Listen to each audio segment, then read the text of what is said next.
Hello, আসসালামু আলাইকুম আপু। ওয়ালাইকুম আসসালাম ওয়া রাহমাতুল্লাহি ওয়া বারাকাতুহু। আসসালামু আলাইকুম। ওয়ালাইকুম আসসালাম। আপু ভালো আছেন?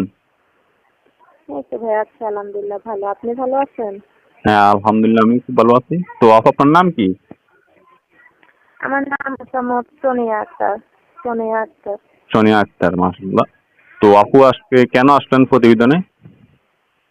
আসছি মনে করেন আমি একটা গরিব ঘরের অসহায় মেয়ে। বাবা নাই, বাবা মারা গেছে।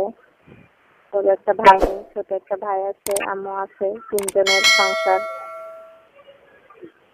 ও, এই জন্য যদি একটা মনের মানুষ পাই, ভালোবাসার মানুষ পাই, যে আমার সারা জীবনের দায়িত্ব নিয়ে আমার পাশে থাকবে, আমার আম্মুর আর ভাইয়ের দায়িত্ব নেওয়া লাগবে না, শুধু আমার দায়িত্ব নিলেই হবে, এরকম একজন যদি মানুষ থাকে, হুম।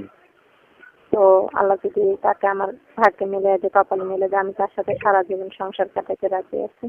ও আচ্ছা আচ্ছা। তো আপু আপনি কি করেন?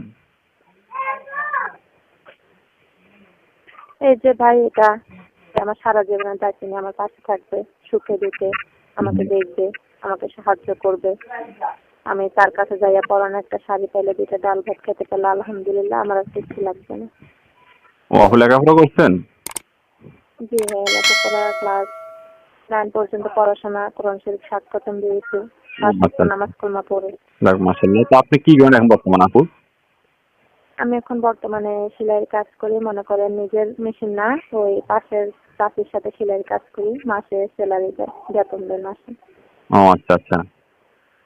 তো এখন আপনাদের ফ্যামিলিতে চলে কিভাবে, কি আপনি চালান নাকি? আমি চালাই, আমার ফ্যামিলি আমি চালাই বলতে মনে করেন সেলাইয়ের কাজ করে টুকটাক সংসারটা চালাই, নিজের খরচ চালাই, ভাইয়ের পড়ালেখার খরচ চালাই। ও আচ্ছা, আপনার ফ্যামিলিতে কে কে আছে আপু? এই আমার ফ্যামিলিতে আমি, আমার ছোট ভাই, আম্মু আছে, আব্বু মারা গেছে, আব্বু নেই। ও আচ্ছা আচ্ছা। তো আপনি একজন ভালো আম্মু মনের মানুষ। বয়স্ক। এখন আপনি চাচ্ছেন একজন ভালো মনের মানুষ নাকি? জি জি। ও আচ্ছা, তো আপনি চাইতেছেন আপনার কথা শুনে কেউ যদি আপনাকে বিয়ে শাদী করতে চায়, সে যেমনই হোক, তাই তো? জি জি, সে যেমনই হোক, সে জোয়ান হোক, বুড়ো হোক, সে বিয়েতে হোক বা আবিতে হোক, তাতে আমার কোনো সমস্যা নাই। আমি যদি তার কাছে যাই সুখে থাকতে পারে, দুইটা ডাল ভাত খাইতে পারি, আলহামদুলিল্লাহ, আর কিছু লাগবে না আমার। ও আচ্ছা আপনার। না না, বিবাহ এখনো হয় নাই। ও আচ্ছা আচ্ছা। বিবাহের জন্য তো প্রতিবেদন এখন আছে। তো এখন আপনার সাথে কিভাবে যোগাযোগ করবে? আমার সাথে যোগাযোগ করতে হলে ভাই, এটা আমার নাম্বার, এই নাম্বারে যখন ফোন দিবে আমাকে তখন সব সময় পাবে। ও আচ্ছা আচ্ছা। তো আপনার কথা যদি সত্যি হয়, অনেকে যোগাযোগ করতে চাইবে বা সবাই সত্যি তথ্য পাবে, তো আপনি যেগুলো বলছেন ওগুলো সব সত্যি তো? জি জি, সবই সত্যি।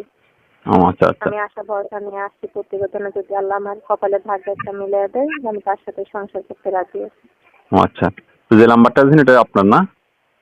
জি জি, এটাই আমার আর নাম্বার, আমাদের এটাতে ফোন দিলে আমাকে আমাদের যে সবসময় ছবিটা পাবে। আমাদের যে ছবিটা পাঠাচ্ছেন এটা কি আপনার সত্যিকার ছবি?